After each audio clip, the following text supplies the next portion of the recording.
Namaskara. We'll be starting with the Lalitha Sahasranaama part 1. If you're watching in Instagram, I request you all to watch in YouTube for uninterrupted learning. We'll start.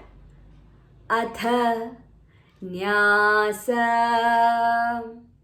Asya Shri Lalitha Sahasranaama Stotra Mala Mantrasya Vashinyadi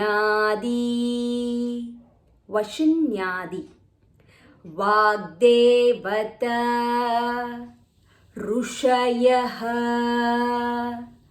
Anushtup Chandaha Shri Lalita Parameshwari Devata Srimadvagbhava Kuteti Bijam Madhya Kuteti Shakti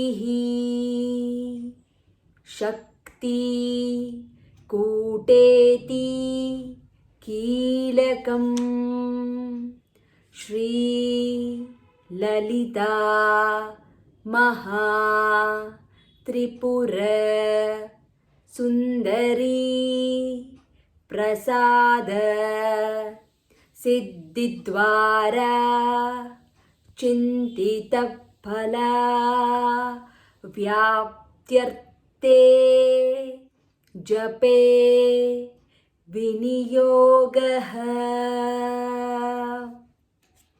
This is part 1 of Lalitha Sahasranaama. Please learn this and we'll continue with the next part soon. Namaskara. Namaskara, Lalitha Sahasranaama part 2. I request you all to watch in YouTube for the uninterrupted learning. If you are watching in Instagram, let's start. Dhyanam Sindhu Ra Runa Vigraham Trina Yanam Manikya Mauli Spuru Tara Nayaka Shekharam Smita Mukhi Mapinavakshoruham Pani Bhyamali Purna Ratna Chashakam. I'll repeat. Pani Bhyamali Purna Ratna Chashakam Raktotpalam Bibhratim Saumyam Ratna Ghatastha Rakta Charanam Dhyayet Param Ambikam. Please practice and let me know in the comments if you have any doubts or the questions. Namaskara. Namaskara, Lalitha Sahasranaama part 1 and 2 with the tune.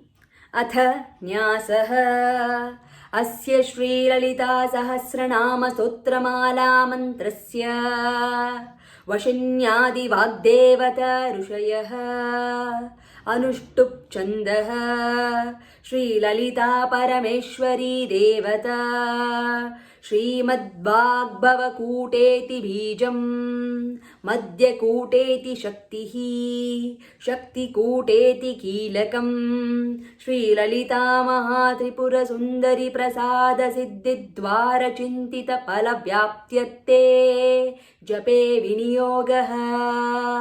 Dhyanam Sindhuraruna Vigraham Trinayana Manikyamauli Spuruttara Nayaka Shekaram Smitamukhi Mapinavakshoruham Panibhyamali Purna Ratna Chashakam Raktotpalam Bhibratim Saumyam Ratna Ghatastha Rakta Charanam Dhyayet Paramambikam.